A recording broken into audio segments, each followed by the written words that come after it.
Hello, and welcome to I'm Sick, Not Crazy, the podcast that helps you to take control of your own health and healing. My name is Jennifer James, and I'm a licensed and practicing psychotherapist here to talk about becoming your healthiest self, both physically and psychologically. Hi there. Welcome back to I'm Sick, Not Crazy with Jennifer James, marriage family therapist. Today I wanted to talk about chronic problems that people are dealing with on a day-to-day basis. So, as some of you know, in 2011 I had a severe neck injury, and afterwards I was completely incapacitated, but not by pain, which is what most people would expect from a neck injury. I was incapacitated by what turned out to be migraine symptoms, but not with the pain. So I had vision problems. I had blurred and double vision. I had cognition problems. I had trouble thinking straight.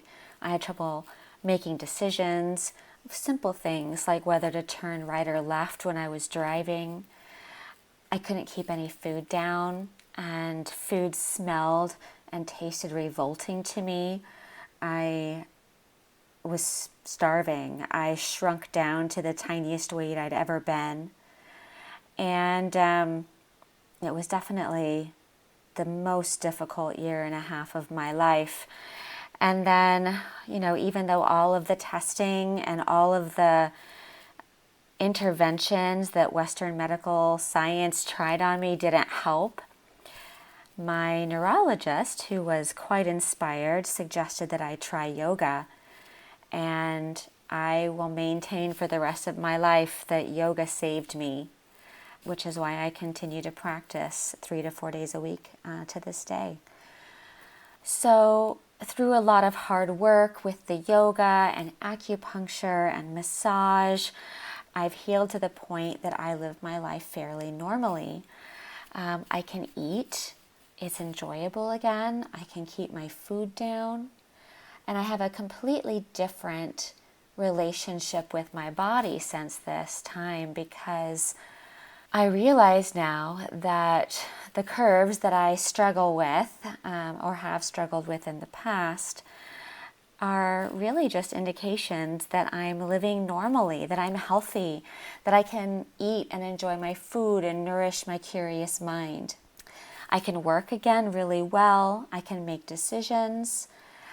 And my vision is normal again, although now I need reading glasses for close work.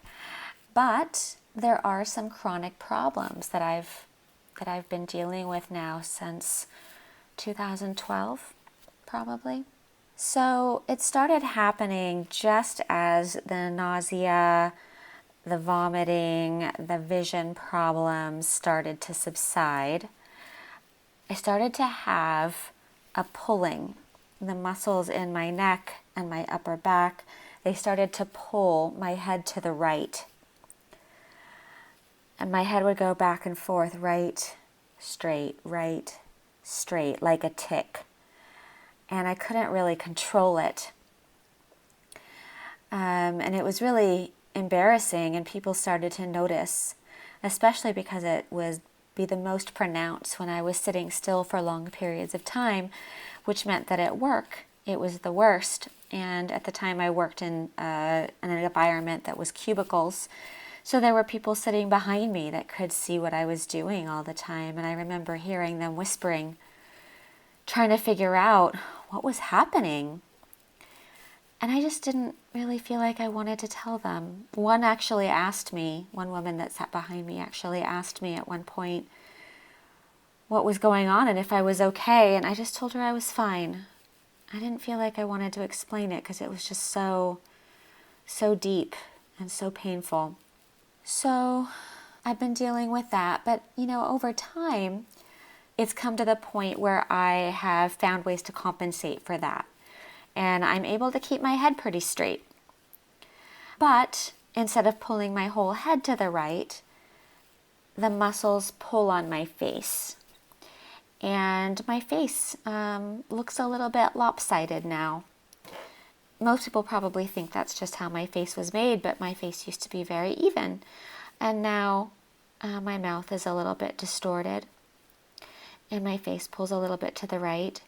And my jaw, especially my right side of my jaw, is incredibly tight from the muscles that are pulling on it. And I have to wear a mouth guard at night.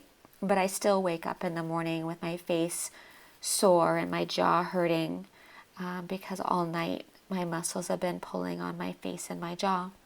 But what's the worst chronic symptom that I have is that under the skin of the back of my head, my neck, and my upper back and shoulders, there's a sensation of crawling under the skin. Sometimes it feels like worms. Sometimes it feels like bugs moving and crawling under the skin. And that's really distracting and frustrating. And it's worst at night when I'm laying my head down trying to sleep.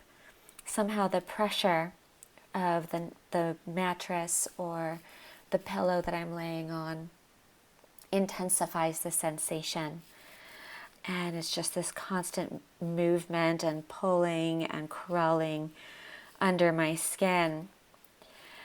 For a while, I was taking Ambien to sleep because it was so difficult, but I have since weaned myself off of that, and I'm mostly able to get enough sleep without it. But I do spend a lot of time laying down and not sleeping because of these sensations in my body.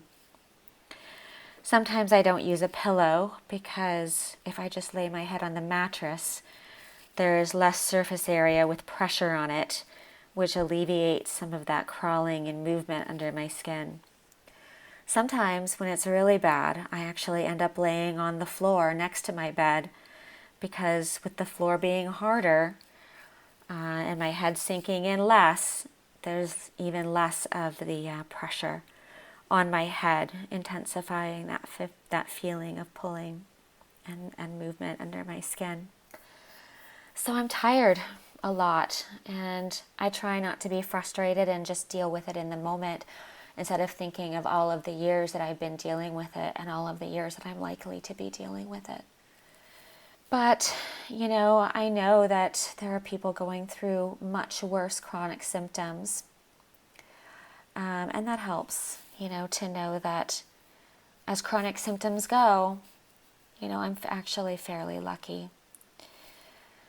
So the world has been changing over the last few months with COVID-19 and quarantine and everything being closed and social distancing. And I want to talk about how all of those changes have impacted people with chronic symptoms that they're trying to manage. So this past month, I got a call from my neurologist letting me know that my appointment is canceled. And that was really a struggle for me because every 3 months I go in and I see my wonderful and gentle neurologist who listens to the muscles in the back of my neck and my shoulders and my upper back by inserting a probe into each of the muscles and listening to them through a machine. It sounds insane that you can listen to muscles, but you can. And a lot of times the muscles, they sound like thunderstorms. They're so loud. And that is showing my neurologist just how much the muscles are in a constant state of involuntary contraction, known as dystonia. That's what I struggle with, dystonia.